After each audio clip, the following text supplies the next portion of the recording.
Egged on by friends, my wife staged a fake breakup to test me. One sentence from me, and she fled the room in tears. I never thought I'd catch my wife rehearsing my emotional breakdown like it was some kind of performance art. But there I was, standing in my own hallway, listening to her plot the destruction of our marriage for entertainment. I'm Ryan, 32, construction project manager for a mid-sized firm in Denver.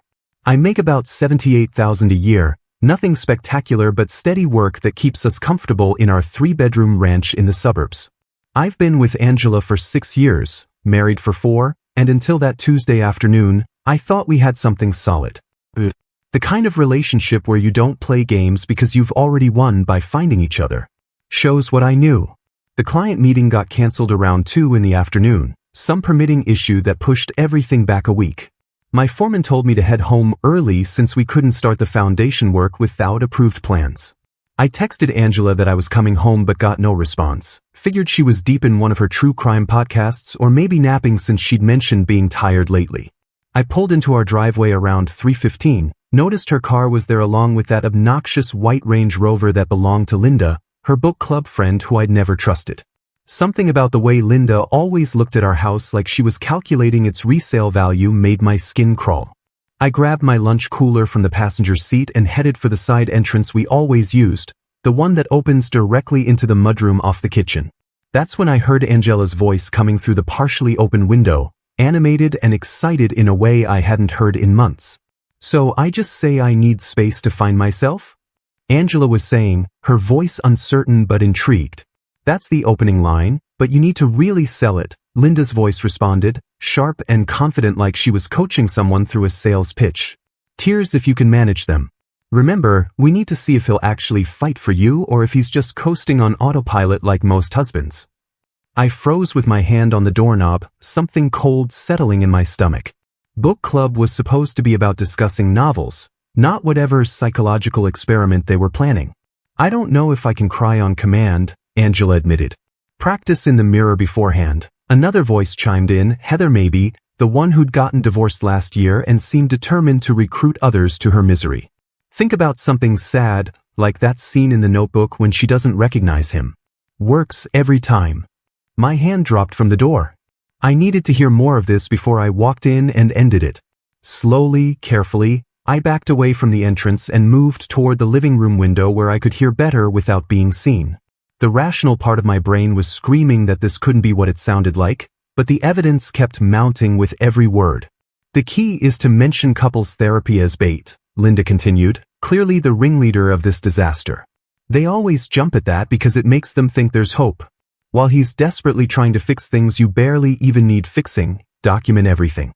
His texts, his desperate attempts to win you back, maybe even crying if you're lucky. We need content for the group chat, and honestly, Angela, it'll be good for you to see what he's really made of. What if he just agrees to separate? Angela asked, and I could hear the nervousness creeping into her voice. What if he doesn't fight for us? The women laughed, actually laughed, like the idea of me not performing their expected emotional dance was absurd. Oh honey, Linda said with that condescending tone she probably practiced. Men always fight when they think they're losing their domestic setup. You've been handling everything at home, cooking, cleaning, making his life comfortable. Trust me, he'll panic at the thought of having to adult on his own. We've seen it work with Jessica's husband, remember? He bought her that ridiculous Cartier bracelet just to prove his devotion. And Mark, Heather added. Stephanie's test got her a trip to the Maldives and a promise to finally start that family she wanted. These men need to be reminded they have to earn us, not just expect us to stick around because we said vows. I pulled out my phone, hands surprisingly steady despite the rage building in my chest. I opened the voice recorder app and started capturing this conversation, evidence of the calculated cruelty being planned in my own home. This wasn't spontaneous insecurity or legitimate relationship concerns. This was premeditated manipulation designed to humiliate me and extract gestures of devotion like I was some kind of performing seal. What about the aftermath? Angela asked, and I could hear her moving around, probably pacing the way she did when she was anxious. After he's proven himself, how do I walk it back without looking crazy? You don't walk it back completely, Linda instructed. You let him think his grand gestures saved the marriage. You graciously accept his renewed commitment. You've established that you could leave any time, which means he'll work harder to keep you happy. It's relationship maintenance, Angela. Sometimes you need to shake things up to remind them what they have. My thumb pressed stop on the recording. I had enough. More than enough, actually. The casual cruelty in their voices, the way they discussed emotional manipulation like it was relationship advice from some magazine, the complete lack of regard for the damage they might cause to real marriages, to real people who actually loved each other. I backed away from the window and walked to my truck, needing distance and time to think before I confronted this nightmare. My hands gripped the steering wheel hard enough to hurt, knuckles white with the effort of not storming inside and ending this entire charade right now. But something stopped me. Maybe it was years of construction work teaching me that sometimes you need to let structures fail completely before you can rebuild them properly. Maybe it was the realization that Angela's willingness to participate in this sick game revealed something fundamental about who she'd become, or maybe who she'd always been underneath the woman I thought I'd married. I started the engine and pulled out of the driveway, leaving Angela and her conspirators to continue planning my emotional demolition. They wanted a test? They wanted to see what I was made of? But I'd be running my own experiment now, and they wouldn't know they were participants until it was far too late to salvage what they were so casually destroying. The coffee shop 3 blocks away had parking in the back, secluded enough that Angela wouldn't spot my truck if she drove past. I needed time to think, to plan, to figure out how to respond to this betrayal without becoming the desperate, emotional mess they expected. My phone buzzed with a text from Angela asking what I wanted for dinner, such perfect domestic normalcy while she was literally plotting to fake end our marriage for her friend's entertainment. I typed back that anything was fine, I'd be home around 5. Let her think everything was normal. Let her continue preparing for her performance while I prepared mine. Because if Angela wanted to test whether I'd fight for our marriage, she was about to learn exactly what I was willing to fight for, and it wasn't a relationship built on manipulation, lies, and the toxic influence of women who treated marriages like reality TV shows they could script for their own amusement. I sat in that coffee shop parking lot for 30 minutes, just processing what I'd overheard while my coffee went cold in the cup holder. The rational part of my brain kept trying to find innocent explanations. Maybe they were discussing a book plot or some hypothetical scenario, but the recording on my phone eliminated all doubt. I played it back twice, listening to my wife casually agree to psychologically torture me for entertainment, to document my pain for her friend's group chat like I was some kind of social experiment. The Angela I married wouldn't have done this, or maybe she would have and I'd just been too trusting to see it. I thought about confronting her immediately, walking back into that house and playing the recording for everyone, watching their faces as they realized I'd caught them.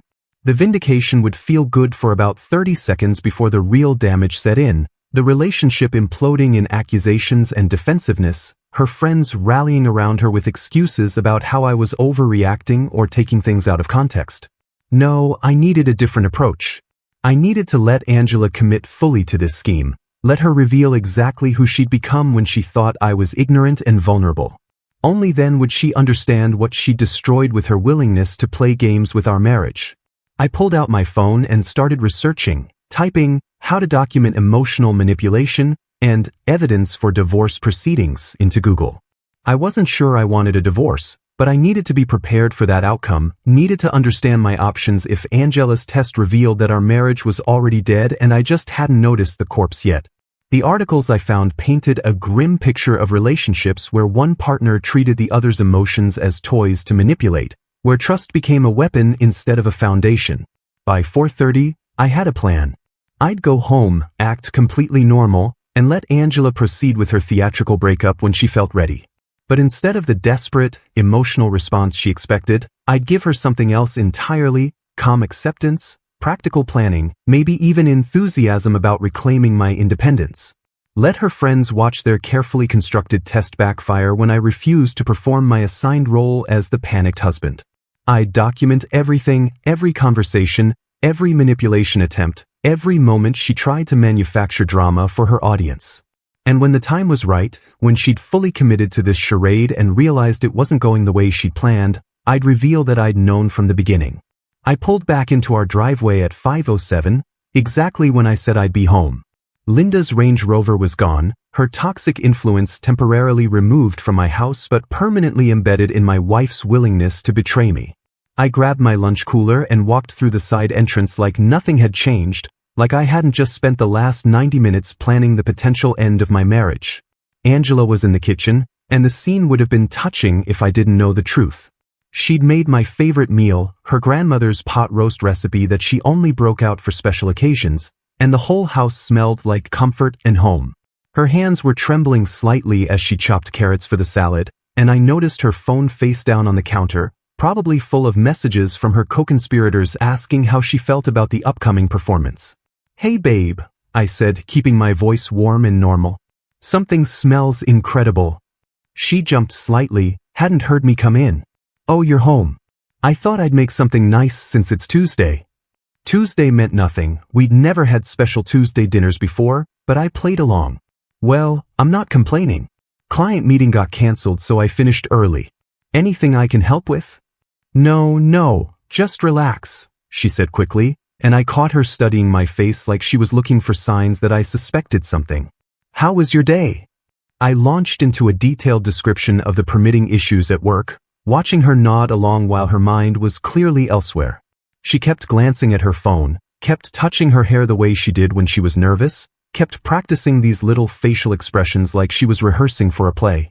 When she thought I was focused on setting the table, I caught her making this exaggerated sad face in the reflection of the microwave door, apparently working on her crying technique for the big performance. Over dinner, I was aggressively normal, asking about her day, complimenting the pot roast, discussing whether we should finally replace the fence in the backyard. Angela responded with distracted agreement, barely eating despite cooking this elaborate meal. I watched her type furiously under the table, presumably updating Linda and the others on her progress, telling them she was building up to the big moment. "You seem distant," I said, testing the waters. "Everything okay?" Her eyes went wide for a second, like I'd caught her, then she composed herself. "Just tired. Book club was intense today, lot of discussion about relationship dynamics in the novel we're reading." "Which book?" I asked innocently, knowing full well they'd spent the meeting plotting manipulation instead of discussing literature. She fumbled for a title, mentioned something about domestic suspense, and I nodded like I believed her. The ease with which she lied to my face was almost impressive, made me wonder how many other times she deceived me while I trusted every word. After dinner, I volunteered to do the dishes while she relaxed, playing the considerate husband role perfectly. She disappeared into our bedroom, probably for more strategy sessions with her friends, while I loaded the dishwasher and planned my next moves. I'd be the perfect husband for the next few days, give her no ammunition to justify her fake crisis, no legitimate complaints she could exaggerate into relationship problems. When Angela finally launched her performance, it would be completely manufactured, transparently fake to anyone who'd been paying attention to how good things actually were between us. The performance came Sunday morning during brunch, perfectly timed for maximum dramatic effect. I'd just finished making Belgian waffles from scratch, her favorite, when Angela sat down across from me with that rehearsed expression of deep contemplation I'd watched her practice in every reflective surface for the past 2 days. Her hands were clasped together on the table, she'd done her makeup to look naturally tear-stained, and she took this long, shaky breath that would have won her an Oscar if I didn't know it was complete fiction. "Ryan, we need to talk about us," she began, voice trembling exactly like Linda had probably coached her. "I've been doing a lot of thinking, and I feel like I'm losing myself in this marriage. I need space to rediscover who I am as an individual, to figure out what I really want from life." I took a bite of waffle, chewed thoughtfully, and watched her face flicker with confusion when I didn't immediately panic. "Okay," I said simply. "If that's what you need." She blinked, clearly thrown off script already. "Okay?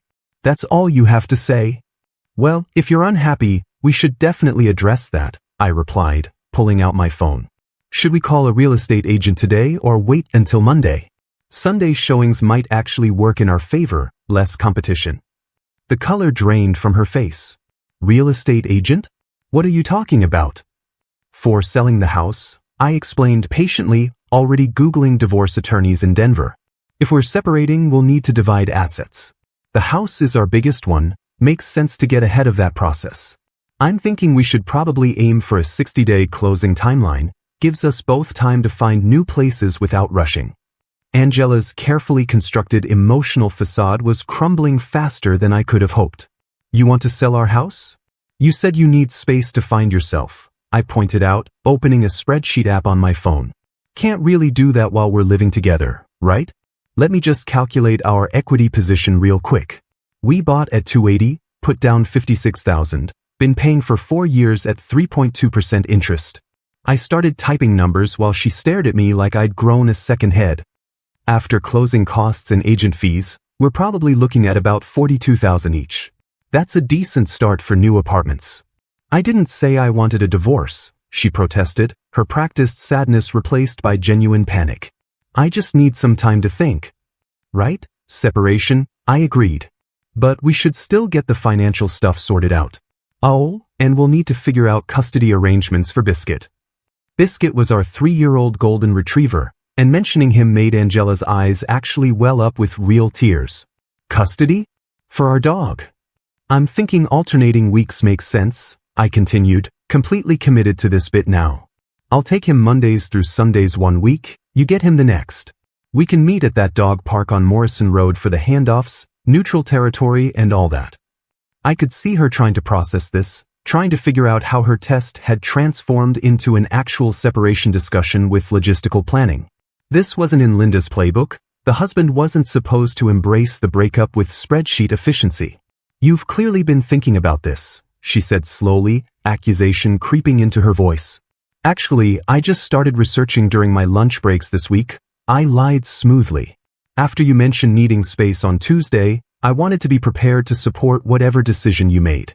Found this great divorce attorney who specializes in amicable separations, very reasonable rates. Her name's Jennifer Caldwell. She has a 92% client satisfaction rating. Angela's mouth opened and closed like a fish.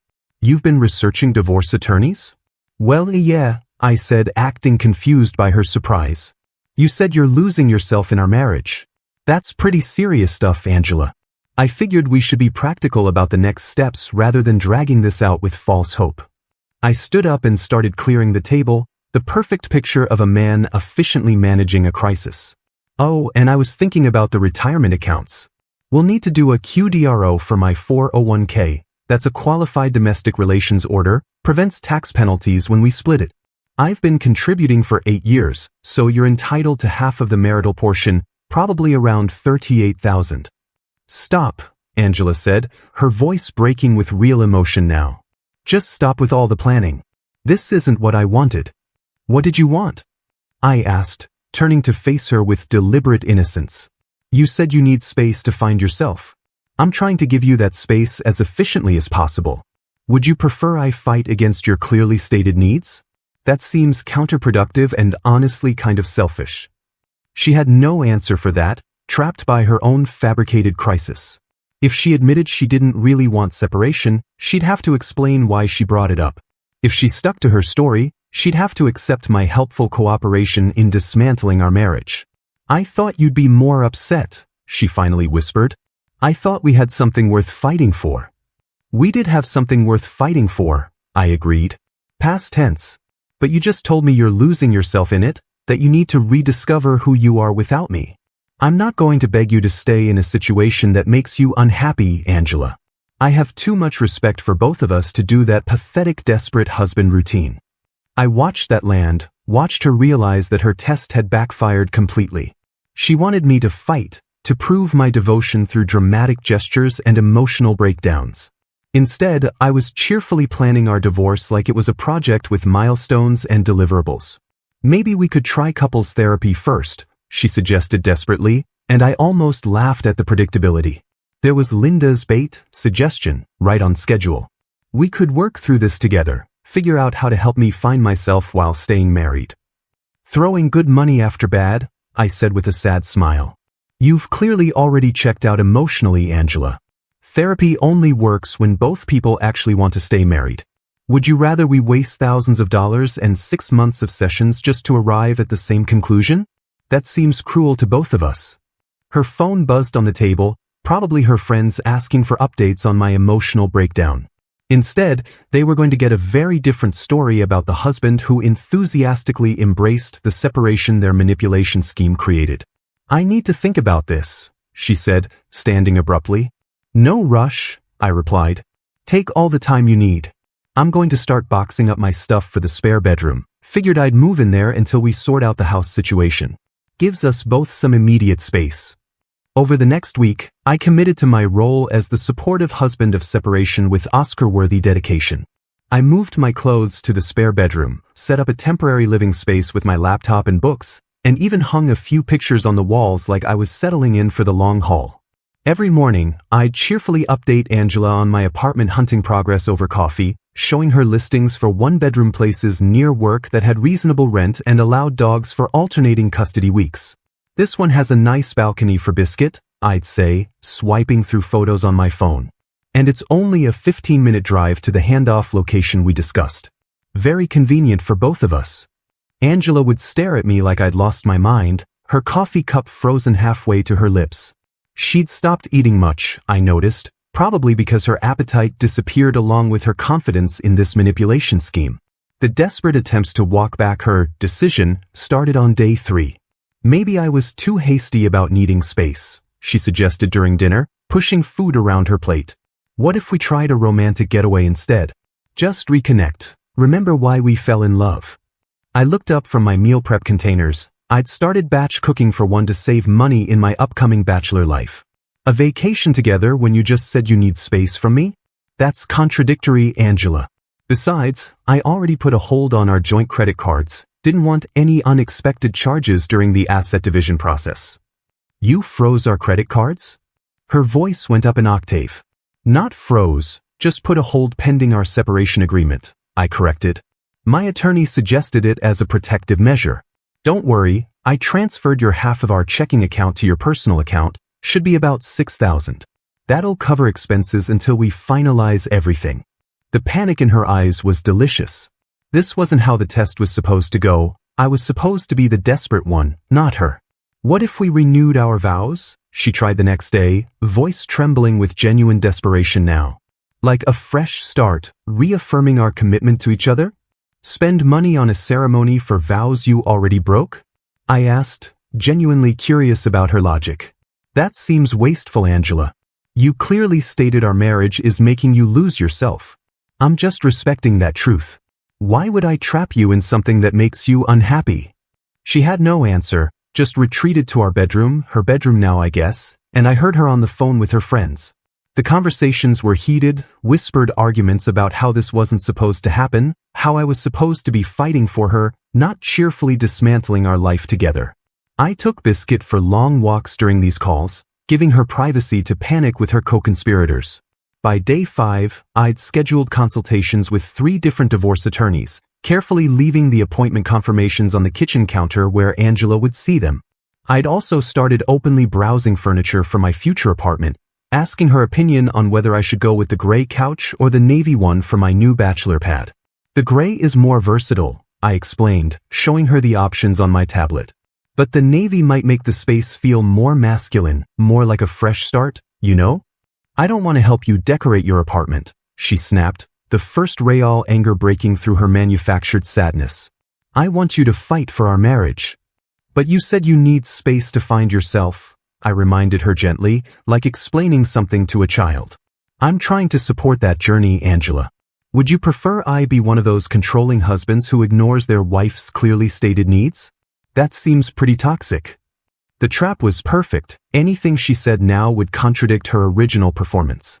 If she admitted she didn't really need space, she'd have to explain why she lied. If she insisted she did need it, she'd have to accept my helpful cooperation in providing that space permanently.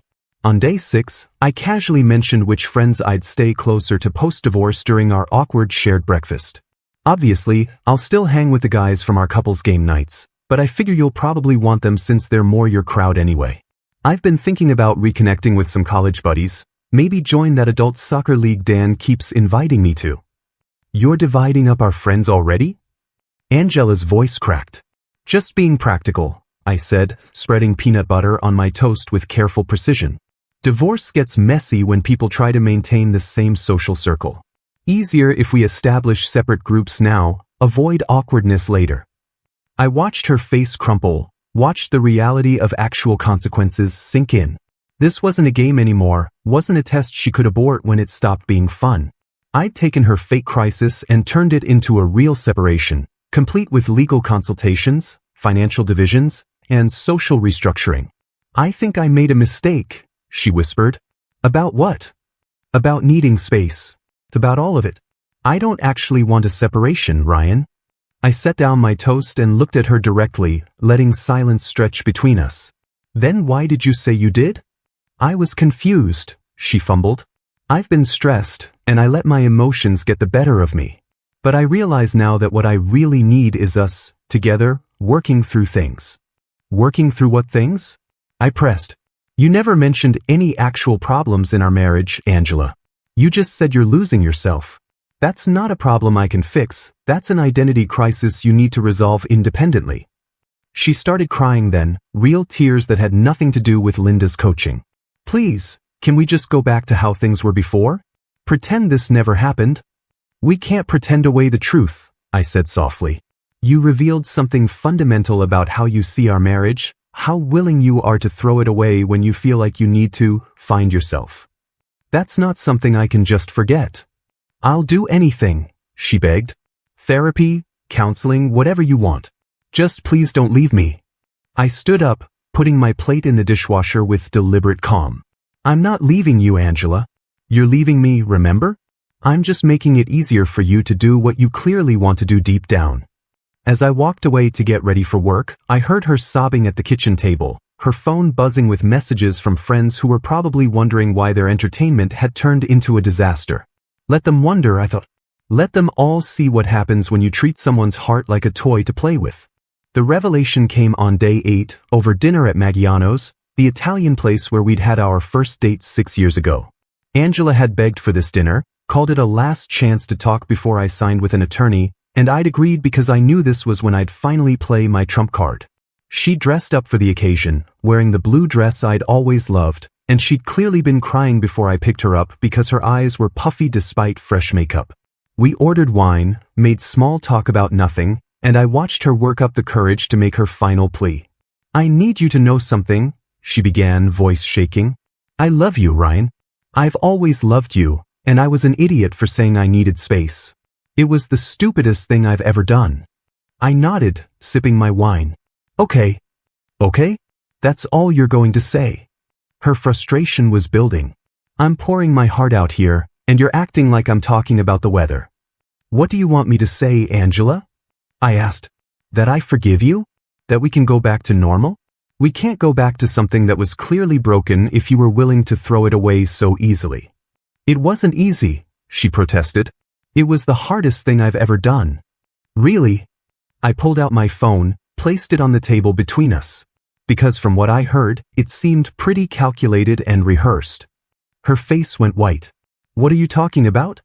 I tapped the screen, opening the voice recording app. I think you know exactly what I'm talking about. I pressed play on the recording, the volume just loud enough for her to hear through my wireless earbuds that I handed across the table. I watched the color drain from her face as she heard her own voice discussing the manipulation plot with Linda and the others. Watched her hands start trembling as Linda explained how to cry on command, how to mention couples therapy as bait, how to document my desperate reactions for the group chat. When the recording ended, she just sat there, frozen, the earbuds dangling from her hand. You knew, she finally whispered. The whole time. Since Tuesday afternoon when I came home early and heard you plotting my emotional destruction in our living room. I took the earbuds back, put them in my pocket. I've known since before your performance even started. Why didn't you say anything? Her voice was barely audible. Because I needed to see if you'd actually go through with it, I explained calmly. I needed to know if the woman I married was someone who would betray me for her friend's entertainment, or if you'd back out when you realized how wrong it was. Tears were streaming down her face now, real ones born from genuine shame and horror. I'm so sorry. You're sorry you got caught, I corrected. You're sorry your manipulation test backfired. You're not sorry you were willing to put me through psychological torture for Linda's amusement. That's not true. I realized it was wrong. That's why I tried to stop it. You tried to stop it because I wasn't playing my role as the desperate husband, I said. You weren't getting the validation you wanted, weren't getting the grand gestures and emotional breakdowns your friends promised. The test failed because I refused to be tested. Angela reached across the table for my hand, but I pulled away. Please, Ryan. I was stupid and weak and I let those women poison my mind against you. But I love you, I've always loved you. Then why wasn't that love enough? I asked. Why did you need to test it, to measure it, to prove it through manufactured crisis? Why did you need to see me broken and desperate to feel secure in our marriage? She had no answer, just sat there crying silently while other diners glanced our way with concern. I signaled the waiter for the check. This conversation was over. The problem isn't that you wanted to test me, I said quietly. It's that you were willing to betray everything we built together because your friends told you to. That you valued their toxic advice over our relationship, over my feelings, over basic human decency. I'll cut them off, she said desperately. I'll never talk to Linda or any of them again. I'll do whatever it takes. You should cut them off regardless, I replied. But not because I'm asking you to. Because they're toxic people who convinced you to torture your husband for fun. The waiter brought the check and I paid it, my card, not our joint card that I'd actually frozen days ago. Angela watched me sign the receipt with shaking hands, probably realizing this was it, the end of everything. I notice you're not wearing your ring, she said, looking at my bare left hand. No, I agreed. I'm not. When did you take it off? Tuesday night, after I heard you planning to fake break up with me. Seemed appropriate since you were already planning to end things, even if it was just pretend. We walked to the car in silence, drove home without speaking. The comfortable silence we used to share had been replaced by the oppressive quiet of two strangers who'd run out of things to say. When we pulled into the driveway, Angela turned to me with desperate eyes. What happens now? I don't know, I admitted. You destroyed something I thought was unbreakable. You showed me that when your friends pressure you, when they offer you validation and entertainment, you'll sacrifice my well-being without hesitation. That's not something I can just forget. But you still love me, she said, like it was a fact. You must still love me or you wouldn't be this hurt. Love isn't enough when there's no respect, I told her. And Angela, you showed me exactly how little you respect me when you agreed to make our marriage into a reality show for your book club. I got out of the car, headed for the house, leaving her sitting in the passenger seat. Through the rearview mirror I'd angled before we left, I could see her crying, shoulders shaking with the weight of what she'd destroyed. Let her feel a fraction of what she planned to put me through. Let her understand the cost of treating love like a game. The book club met every third Thursday at Linda's pretentious McMansion in Cherry Creek, and this month's gathering was happening in 2 days. I knew because Angela's phone still synced calendar notifications to our shared tablet, and I'd been planning my appearance for over a week. She didn't know I was coming, nobody did, but it was time to expose this manipulation scheme to everyone who'd participated or enabled it. I recruited my buddy Marcus from work to drive me, told him the whole story, and watched his face go from disbelief to rage on my behalf. Bro, that's psychotic, he said. They were literally coaching her to emotionally abuse you for entertainment? And documenting it for their group chat, I added. Like I was some kind of social experiment. Thursday evening, I showed up at Linda's house at 7:15, right when the wine would be flowing and inhibitions would be lowered. Marcus waited in the car, engine running in case things got heated and I needed a quick exit.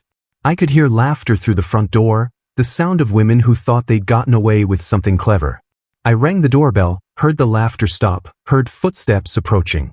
Linda opened the door, her face shifting from hostess smile to confusion when she saw me. Ryan? What are you doing here? Evening, Linda, I said pleasantly. Mind if I join book club tonight? I've got something to share that I think everyone will find interesting. Behind her, I could see the living room full of women, Angela among them looking absolutely horrified. The color had drained from her face and she was half standing from the couch like she might run. This is a private gathering, Linda started, but I was already stepping inside. I insist. The room went silent as I walked to the center, pulling out my tablet. 8 women stared at me with varying expressions of confusion, concern, and in Angela's case, pure terror. I recognized most of them, book club regulars who probably all knew about the manipulation scheme. Ladies, I began, my voice calm and professional like I was presenting at a work meeting. I'm here tonight because I recently discovered that this book club has been engaging in some activities that have nothing to do with literature. You need to leave, Linda said, trying to regain control. Not until everyone hears what I have to say, I replied. See, 2 weeks ago, I came home early and overheard a very interesting conversation. My wife Angela, with coaching from several of you, was planning to stage a fake breakup to test my devotion. I pulled up the recording on my tablet. I've documented everything. The initial planning session, the group chat messages where you mocked my expected desperation, even the escalation strategies you suggested when the test didn't go as planned. I started playing the recording through the tablet speaker, watching faces go pale as they heard their own voices discussing the manipulation. Linda's smug confidence crumbled.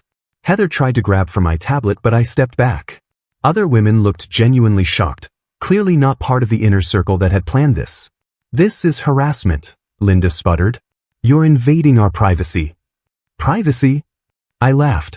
You plan to invade my emotional privacy, to manufacture a crisis in my marriage for your entertainment, and document my pain for your group chat. But I'm the one harassing you. I turned to address the room. How many of you knew about this?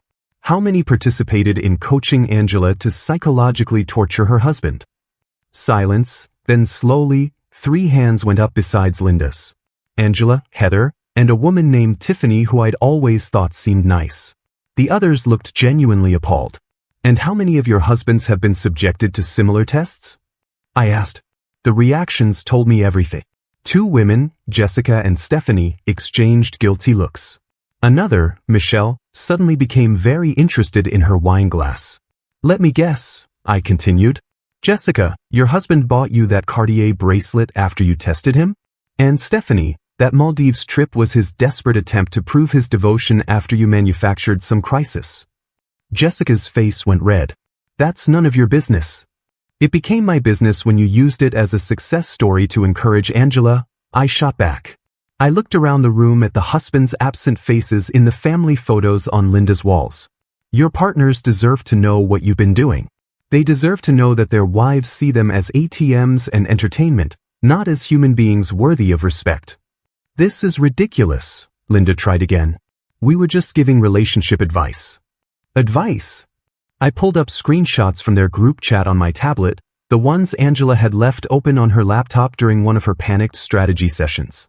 Let's see, here's Heather saying, I love watching men squirm when they think they're losing us. Here's you, Linda, explaining how to escalate emotional manipulation if the initial test doesn't work. And here's Tiffany suggesting Angela document my crying for leverage in future arguments. The room erupted. Women who hadn't been part of the scheme started demanding explanations. Michelle's friend Karen turned to her. Is this what you did to David last year? The whole, I need to find myself speech? Michelle's silence was answer enough. I turned to Angela, who was crying silently on the couch. Tell them, I said. Tell them how it felt when your manipulation backfired. When I enthusiastically helped you plan our divorce instead of begging you to stay. He knew the whole time, Angela whispered. He heard us planning it and he just let me destroy everything. The betrayal cut both ways now, and watching her face the social consequences felt like justice. Several women were already gathering their things, shooting disgusted looks at Linda's inner circle. You're all toxic, one woman said. Later I learned her name was Rebecca. I thought this was about supporting each other, not playing psychological games with our marriages. Wait, Linda called out as women started leaving. You're overreacting. This is just how modern relationships work.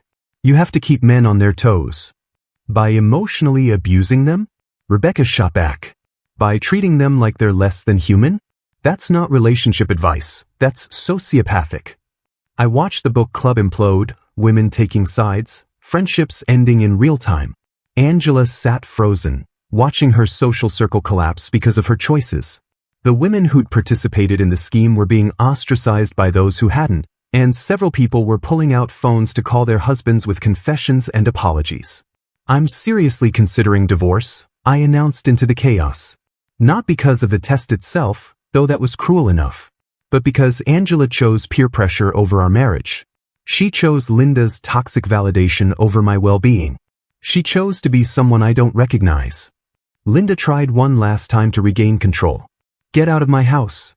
Gladly, I said, heading for the door. But know that I've sent copies of everything to every husband whose wife participated in this scheme.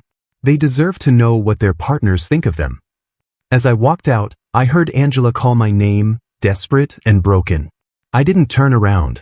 Marcus was waiting in the car, engine running like I'd asked. How'd it go? He asked as I climbed in. Better than expected, I replied. Though I think I just ended several marriages besides my own. Good, Marcus said firmly.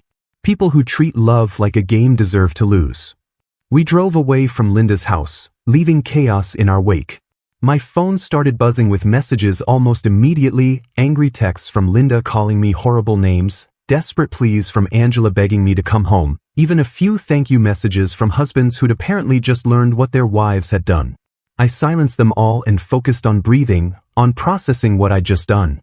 The vindication felt good, but underneath it was still the pain of betrayal, still the knowledge that my marriage was probably over. Angela had made her choice when she decided to play games with our relationship, and I'd made mine when I decided to expose the truth to everyone who needed to hear it. Angela was waiting when I got home, sitting on the front steps like a ghost haunting her own life.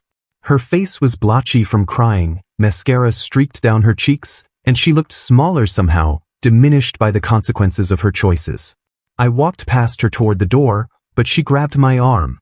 Please, Ryan. We need to talk about what happens next. I looked at her hand on my sleeve, then at her desperate eyes. What happens next is up to you, I said. You've destroyed the foundation of our marriage. Whether we rebuild or not depends entirely on whether you're willing to do the actual work. I'll do anything, she said immediately, the same promise she'd made before.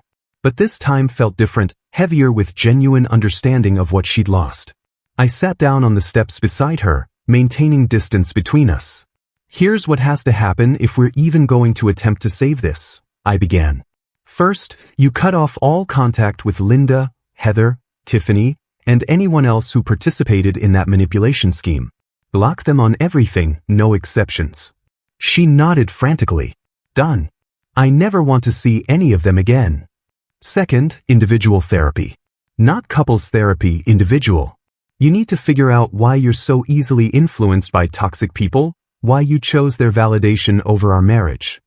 I'll find someone tomorrow, she promised. I'll go twice a week if you want. Third, complete financial transparency. You give me access to everything, every account, every credit card, every purchase. You've broken my trust, you need to earn it back through total honesty. Her face fell slightly at that, but she agreed. Whatever it takes. Fourth, you write apology letters to every couple affected by this scheme. Not just to the wives you manipulated with, but to their husbands who were being tested without consent. You own what you did publicly. That's humiliating, she whispered. Not as humiliating as what you planned to do to me, I countered. You wanted to document my pain for entertainment. This is you taking accountability for participating in that cruelty. She was quiet for a long moment. And if I do all of this, we'll stay together?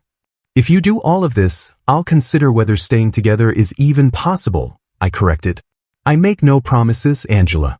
You shattered something fundamental between us. These conditions are the bare minimum for me to even think about reconciliation.